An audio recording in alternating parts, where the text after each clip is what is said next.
d'ici à la fin de cette année. La parole est à Madame Bérangère Poletti. Merci, Monsieur le Président.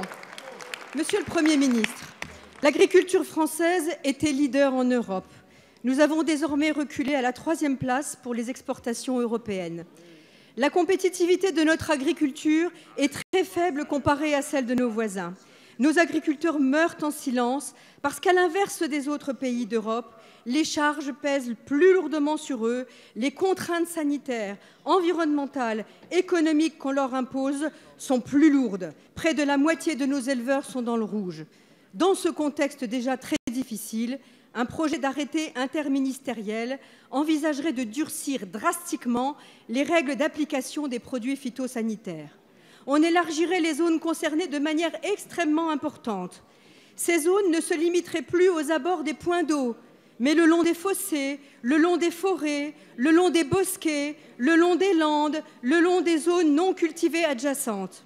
C'est vrai, il faut diminuer l'usage des produits phytosanitaires, mais ce qui se trame serait redoutable pour l'agriculture française et d'une grande brutalité. 4 millions d'hectares de surface impactées, 7 milliards d'euros de pertes de chiffre d'affaires par an. Rien que dans les Ardennes, cela ferait perdre 15 à 20% de terres cultivables, et ceci sans aucun dédommagement. Dans aucun pays en Europe, les gouvernements n'imposent cela à leurs agriculteurs.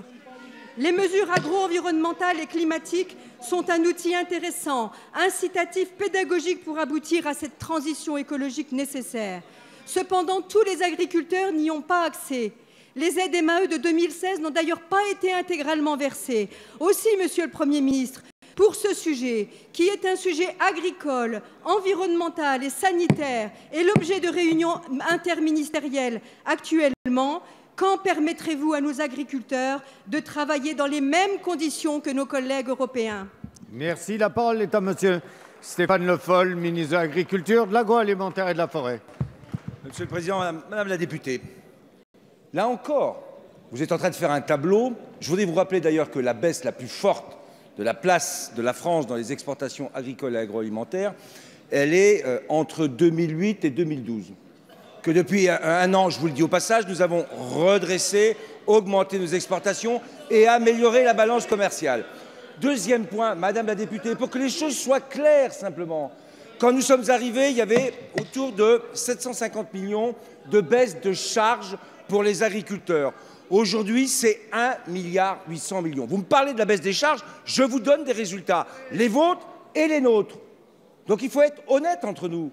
Et quand je vois d'ailleurs que dans les débats que vous avez Monsieur Jacob, je vous indique qu'avec moins 100 ou moins 150 milliards de dépenses publiques, je dis aux agriculteurs tout de suite, ils risquent de ne plus avoir de baisse de cotisation ni de cotisation là, demain, si jamais, bien sûr, et ça n'arrivera pas, vous gagneriez la présidentielle. Enfin, sur la question de l'arrêté, là encore, qu'est-ce que je puis dire d'autre que vous me parlez d'un arrêté qui n'existe pas? Vous me faites une description apocalyptique de ce qui se passerait s'il y avait l'arrêté tel que vous l'avez. Quel est cet arrêté? Qui vous a donné cet arrêté? La preuve, c'est qu'il n'est pas sorti cet arrêté puisque je n'ai pas signé d'arrêté. Donc on me parle d'un arrêté, j'ai bien compris comment ça se passe, je suis suffisamment bien informé pour savoir quelquefois qu'on peut engager des débats avec des arrêtés qui sont éventuellement discutés, mais il n'y a pas cet arrêté. L'objectif, il est clair, et je vous l'ai dit, on aura à appliquer les lignes directrices européennes qui s'appliquent depuis 2016. Vous êtes à la Commission des affaires sociales, il paraît que vous occupez beaucoup de santé. On doit tenir compte de la santé de nos concitoyens. Deuxièmement, on doit tenir compte des règles environnementales. Et troisièmement, on doit permettre aux agriculteurs de travailler dans de bonnes conditions. Moi, j'ai toujours été sur cette ligne, ça n'a pas toujours été le cas.